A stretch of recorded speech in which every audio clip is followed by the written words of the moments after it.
ज्यादा फोकस किया है इस स्टोरी पे मोरल डेवलपमेंट के सिद्धांत के लिए।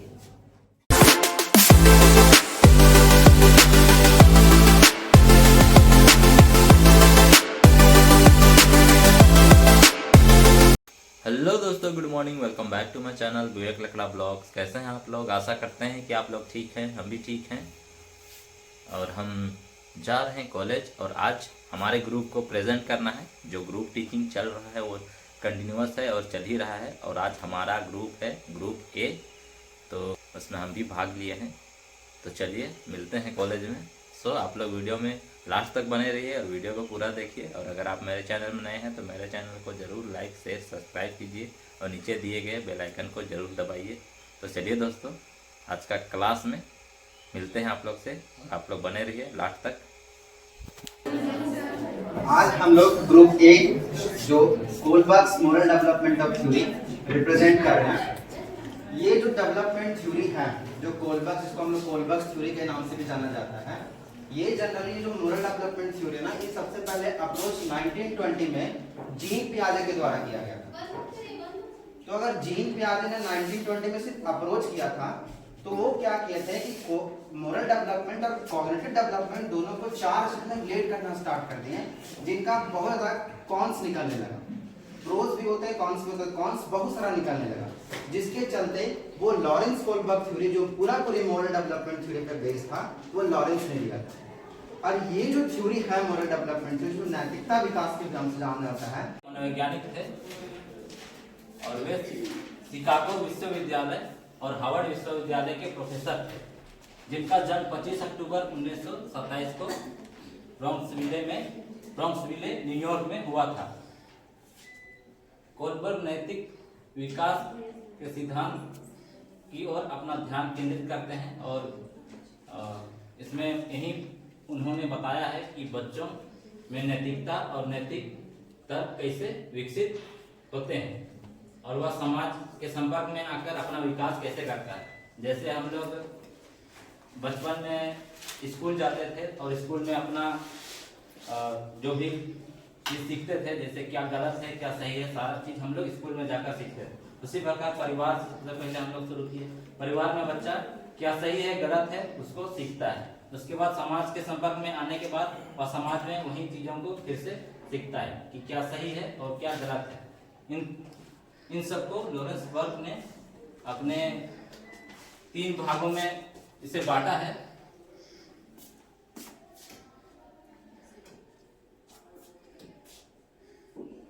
तीन लेवल में इसको डिवाइड किया है, प्री कन्वेंशनल, कन्वेंशनल और पोस्ट कन्वेंशनल। नैतिकता क्या है, इसके बारे में हम लोग जानेंगे। नैतिकता हमारे कार्य और विचारों के बारे में क्या सही है क्या गलत है इसे परिभाषित करने का मानवीय प्रयास है। नैतिकता जन्मजात नहीं होता। जन्म के समय बच्चा ना तो नैतिक होता है और ना ही अनैतिक। विकास की प्रक्रिया में वह अपने परिवेश से नैतिक अनैतिक बातें सीखता है।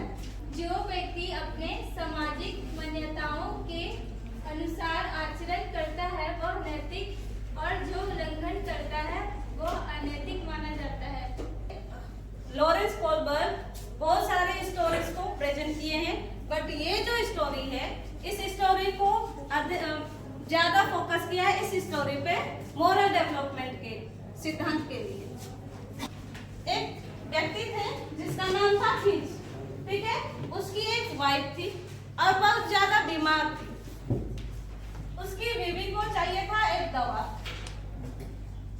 अब उस दवा का ये खासियत था कि वो बहुत ज्यादा दाम था, ठीक है। और वो एक ही डॉक्टर के पास था वो दवा, जिसने उस डॉक्टर ने उस दवा को खुद से आविष्कार किया था। बहुत मेहनत के बाद, कितने दिन लगे, साल लगे, ठीक है, मटेरियल्स लगे, इसलिए उस डॉक्टर ने उस दवा का बहुत ज्यादा दाम रखा, ठीक है। जब हिंज को पता चला कि मेरी पत्नी का दवा एक ही डॉक्टर के पास है, तो वो हिंज जो है उस डॉक्टर के पास गया, ठीक है। जब हिंज डॉक्टर के पास जाता है तो उसे पता चलता है कि वो दवा जो है बहुत ज्यादा दाम है, ठीक है, एक्सपेंसिव है। तो डॉक्टर को हिंज बोलता है कि सर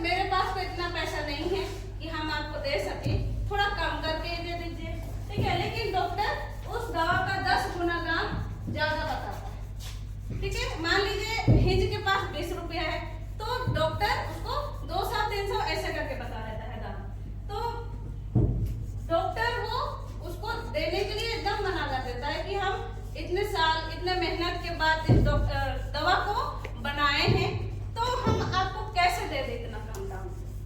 ऐसे में तो मेरा दवा का जो वैल्यू है कम हो जाएगा, मार्केट में सस्ता पड़ जाएगा, तो फिर मेरा आविष्कार करने का क्या फायदा? ठीक है, तो अब हिंज दुविधा में पड़ जाता है। अब हम करें तो क्या करें? दवा को यदि नहीं ले जाएंगे पत्नी के पास तो वो मर जा सकती है। ठीक है, या तो फिर अगर हम चोरी करें तो पुलिस ले जाएगी। तो अब वो दो चीज में फंस जाता है कि हम करें तो क्या करें। ठीक है, तो अब वो एकदम सोच ही लेता है, ठान लेता है कि नहीं, चाहे हमको कोई भी ले जाए, कुछ भी हो जाए, अब हम इसको क्या करेंगे, चोरी करके ही रहेंगे। मेरी वाइफ की जान बहुत मेरे लिए इम्पोर्टेंट। ठीक है, तो वो उस दवा को चोरी कर लेता है। चोरी कर लेने के बाद दवा को उसकी वाइफ को दे देता है, फिर उसका जान बच जाता है। ठीक है, तो यहाँ पर स्टोरी सुनने के बाद आप लोग को एक क्वेश्चन करते हैं। ठीक है, इसके बारे में आपको क्या लगता है, कितने लोगों को सही लगता है या गलत, हैंड रेज कीजिएगा। ठीक है, क्या आपको लगता है कि हिंज ने चोरी करके सही किया? कितने को सही लग रहा है?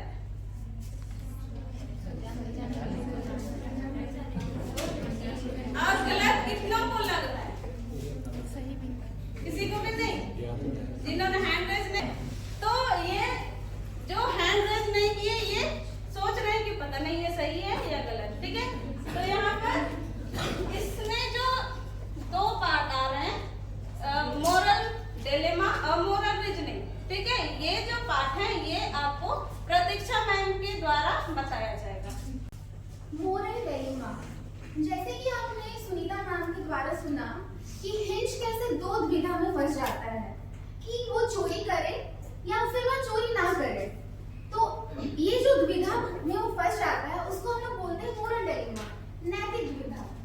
The situation of moral dilemma in which one is unable to decide between right and wrong is called moral dilemma. Example: if he steals, the police will catch him, otherwise his wife will die. इसका मतलब क्या होता है? जब एक इंसान ये decide करने में अनेबल रहता है, वो सोच नहीं पाता कि क्या सही है या क्या गलत। जैसे ये सोचता है कि अगर वो चोरी करेगा दवाई तो उसको पुलिस पकड़ लेगा, अगर वो चोरी ना करे तो उसकी वाइफ मर जाएगी। तो आप लोग बताइए, आपको हम एग्जांपल देते हैं क्लासरूम का, कि क्लासरूम में एक एग्जाम हो रहा है, आपका कोई बेस्ट फ्रेंड है, वो एग्जाम में चीटिंग कर रहा है, तो आप क्या करिएगा? जब आपको पता है कि वो कर रहा है गलत, चीटिंग करना गलत है, आपको पता है, पर आपका वो बेस्ट फ्रेंड है, तो क्या आप टीचर को बताइएगा कि वो चीटिंग कर रहा है? तो अगर आप नहीं बता रहे तो यहाँ पर तो आप गलत कर रहे हैं ना, फिर भी हमको डिसाइड करना पड़ रहा है सही या गलत में। इसी को हम लोग बोलते हैं मोरल डिलेमा। नैतिक तर्क, the process involved in making decisions about right and wrong is called moral reasoning, choosing between right and wrong. Example: Hinge choosing stealing, इसमें right and wrong के बीच में डिसीजन लेना है, तो Hinge ने wrong डिसीजन लिया, लेकिन सिचुएशन के हिसाब से क्या wrong था? क्योंकि अगर वो दवा नहीं लेता, अगर वो दवा चोरी नहीं करता तो उसकी वाइफ मर सकती थी, वो बीमार थी बहुत ज़्यादा, लेकिन डॉक्टर क्या कर रहे थे, उसे दूसरे नाम पे वो दवा दे देता। तो अगर वो चोरी नहीं करता तो उसकी वाइफ मर सकती थी, तो उस हिसाब से उस सिचुएशन में उसने चोरी करना शुरू कर दिया, इसलिए वो चोरी करता है। यही moral reasoning. Level of morality, कौन सा थ्योरी हम लोग पढ़ रहे हैं? Moral development theory by Kohlberg. ठीक है, तो कोलबर्ग ने मोरालिटी को 3 लेवल्स में बांटा। ठीक है, पहला प्री कन्वेंशनल, दूसरा कन्वेंशनल और तीसरा पोस्ट कन्वेंशनल। ठीक है, और ये तीनों स्टेज जो है, तीनों लेवल, वो एज ग्रुप के हिसाब से डिवाइडेड है। पहला जो एज ग्रुप है वो 4 से 10 तक है, दूसरा जो है 10 से 13 तक, और तीसरा 13 से अबव एज ग्रुप के बच्चों। ठीक है, तो हम लोग पहला डील करते हैं level of pre conventional morality. At this stage, morality is 0. That is, children do not know right or wrong. अब जो छोटे बच्चे होते हैं उन्हें पता होता है क्या गलत है और क्या सही है? नहीं। ऐसा होता है ना, कभी कभी वो बड़ों को भी स्लैप कर देते हैं, करते हैं बच्चे, उन्हें कुछ पता नहीं होता कि क्या सही है और क्या गलत है। तो इसीलिए बोला गया है कि उस स्टेज में, प्री कन्वेंशनल स्टेज में, उनका जो मोरल वैल्यू होता है वो 0 होता है, ठीक है। At this stage moral reasoning is based on another people's standard. अब जो छोटे बच्चे होते हैं उनमें जो मोरालिटी होता है, ठीक है, उनका अपना तो मोरल वैल्यूज होता नहीं है, तो वो लोग डिपेंड करते हैं अपने बड़ों पे, ठीक है। जैसे उनके बड़े समझाते हैं उन्हें कि ये सही है, ये गलत है, या फिर उनके पेरेंट्स, टीचर्स, ठीक है, तो उसी पे वो डिपेंड करते हैं। अगर उनके पेरेंट्स बोल दिए कि ये चीज गलत है, तो वो चीज वो उनके दिमाग में स्टक हो जाता है कि नहीं, मेरे पेरेंट्स ने बोला है या फिर मेरे टीचर ने बोला है कि ये सही है, ठीक है, या फिर ये गलत है। अब जो प्री कन्वेंशनल है वो भी 2 स्टेजेस में डिवाइडेड है, ठीक है। पहला स्टेज क्या है? Punishment and obedience orientation. अब इसमें क्या होता है? In this stage morality of children is based on punishment and obedience. क्या होता है कि हम लोग कभी, कोई बच्चा होता है कुछ अच्छा काम करता है तो हम लोग उसको चॉकलेट देते हैं या फिर उसको रिवॉर्ड देते हैं, ठीक है, और कुछ गलत करता है तो हम लोग डांटते भी हैं, डांटते हैं। छोटे बच्चे को होता है ना कि कभी भी कुछ गलत करते हैं तो हम लोग उनको स्कोल्ड करते हैं या डांटते हैं, थोड़ा सा मार भी देते हैं कभी कभी। और जैसे कुछ अच्छा करते हैं तो क्या करते हैं, हम लोग उनको अप्रिशिएट करने के छोटे छोटे रिवॉर्ड्स देते हैं, उनको खुश करते हैं, उनको ये चीज सिखाते हैं कि ये चीज अच्छा है, ये चीज गलत है। तो वो डिपेंड करता है पनिशमेंट और रिवॉर्ड में। जैसे कि हम लोग देखे हिंग्स का स्टोरी, ठीक है, हिंग्स के स्टोरी में क्या हुआ कि उन्होंने चोरी करके अपनी वाइफ को बचा लिया। अब हम लोग बच्चों को क्या सिखाते हैं? चोरी करना गलत बात है, ठीक है, तो बच्चों को क्या लगेगा कि अगर वो लोग चोरी करेंगे तो क्या होगा, उन्हें पुलिस पकड़ के ले जाएगी या फिर उन्हें पनिशमेंट मिलेगा। होता है, हम लोग बच्चों को सिखाते हैं ना, किसी का सामान मत लो या कुछ चोरी मत करो, ये सारी चीजें हैं। हम लोग नेक्स्ट एग्जाम्पल से देखते हैं, जैसे कि if it leads to reward it must be good, if an action leads to punishment it must be bad. जैसे कि हम लोग कुछ भी गलत, मतलब जो छोटे बच्चे हैं, ठीक है, अगर वो कुछ अच्छा करते हैं तो हम लोग उनको रिवॉर्ड देके वो चीज सिखा सकते हैं ये अच्छा है, और कभी कुछ अगर गलत करते हैं तो क्या कर सकते हैं, उन्हें पनिश करके सिखा सकते हैं, ठीक है।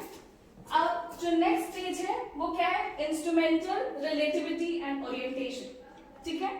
अब इंस्ट्रूमेंटल रिलेटिविटी एंड ओरिएंटेशन को हम लोग दूसरे नाम से भी जानते हैं, उसका नाम क्या है? टिट फॉर टैट, ठीक है, जैसे को तैसा। अब इसमें क्या होता है कि जैसे छोटे बच्चे होते हैं, ठीक है, अगर उनका कोई बच्चा, उनका कोई क्लासमेट या फ्रेंड उसका पेंसिल लेके तोड़ देता है, ठीक है, तो हम लोग, वो बच्चा क्या करेगा, उसके मन में भी क्या होगा कि हम भी उसका पेंसिल लेके वैसे ही तोड़ दें। या फिर ये भी होता है कि एक बच्चे ने उसे 4 थप्पड़ मारा, ठीक है, तो वो बच्चा भी काउंट करके 4 थप्पड़ ही लगाएगा उसे, ना ज्यादा ना कम। होता है ये चीज, होता है हमें, आपने किया है कि नहीं? सबने किया है, ठीक है। या फिर ये भी होता है कि कोई बच्चा कोई सुंदर सा इरेजर लेके आया, ठीक है, इरेजर या शार्पनर जो जिसमें बहुत सारे डिजाइन बने, तो दूसरे बच्चों को भी वही चाहिए, वो भी अपने घर जाते हैं, अपने पेरेंट्स से बोलते हैं कि मुझे भी वही सारी चीजें चाहिए या फिर वही सेम चीज चाहिए, ठीक है। कभी कभी तो ऐसा होता है कि सेम कलर में भी चाहिए बच्चों को, ठीक है। तो ये इंस्ट्रूमेंटल रिलेटिविटी एंड ओरिएंटेशन में यही बताया गया है कि टिट फॉर टैट, ठीक है, जैसे को तैसे में रिप्लाई करना है, या फिर बच्चे वैसी मोरालिटी को इन्वॉल्व करते हैं अपने अंदर। हमने देखा कि प्री कन्वेंशन में बच्चों में नैतिक विकास नहीं होता है कि ट्रैफिक में अगर हमें और एक एग्जाम्पल कराना है, बाइक में बैठने के यूज करना है, उसे अगर चलान कर बच्चे हमारे, इसका मतलब बाकी 10 से 13 वर्ष के जो बच्चे होंगे अपने आप को ये कह दो, अपने आप को अच्छा दिखाने की कोशिश करेंगे इन फ्रंट फैमिली फ्रेंड्स, तो अपने आप को अच्छा रखने का प्रयास करेंगे। क्यों अच्छा रखने का प्रयास करेंगे? क्योंकि हम अपने आप को दिखाएंगे कि हम क्या एक अच्छा मतलब संस्कारी बालक है, आसान भाषा में कहा जाए। इस स्टेज में लेट होता है ना, ये चीज पता होता है कि लॉ जो आपको सब होता है, लेकिन जहाँ पर आज की बात आती है आपको बहुत इमरजेंसी सिचुएशन आ जाए, वहां पर हम क्या करते हैं, कानून जो है वो उल्लंघन करके चलाना पड़ता है। नैतिकता के 3 स्तर हैं। पहला था पूर्व रूढ़िगत नैतिकता, दूसरा उसमें से रूढ़िगत नैतिकता। अब हम लोग तीसरा देखेंगे उत्तर रूढ़िगत नैतिकता। पहला में हम लोगों ने देखा कि बच्चा सही गलत का पहचान नहीं कर पाता है, उसे पता नहीं रहता है क्या सही है क्या गलत है। उसके साथ जैसा व्यवहार किया जाता है वो भी उसके साथ दूसरा जो व्यक्ति होता है उसके साथ वैसा ही व्यवहार करता है। अगर उसे कोई एक थप्पड़ मार रहा है तो उसे भी वो उल्टा के एक थप्पड़ मारेगा। अगर कोई उसे डांट रहा है तो वो भी उसके उल्टे में उसे डांट देता है, जैसे को तैसा। और दूसरा में हम लोगों ने देखा कि बच्चा सामाजिक होता है और समाज के द्वारा सीखना प्रारंभ कर देता है, उसे समाज सही और गलत का पहचान करवाता है। अब हम लोग तीसरा में देखेंगे उत्तर रूढ़िगत नैतिकता। ये 13 वर्ष के बाद शुरू हो जाता है। तो इसमें बच्चा अब निर्णय लेना, स्वयं निर्णय लेना सीख जाता है। यानी कि बच्चा अब क्या में आ जाता है, एडोलेसेंस, ठीक है। उसमें बच्चा स्वयं निर्णय लेना सीख जाता है। तो जैसे कि इसे 2 अवस्था में बांटा गया है, सामाजिक, अनुबंध, उन्मुखता, ठीक है। इसमें किशोर यह जानते हैं कि नियम लोगों के भले के लिए हैं। यदि किसी नियम से किसी का नुकसान होता है तो ऐसे नियमों को तोड़ देना चाहिए। अब तो निर्णय लेने सीख गया ना, वो खुद से निर्णय लेगा।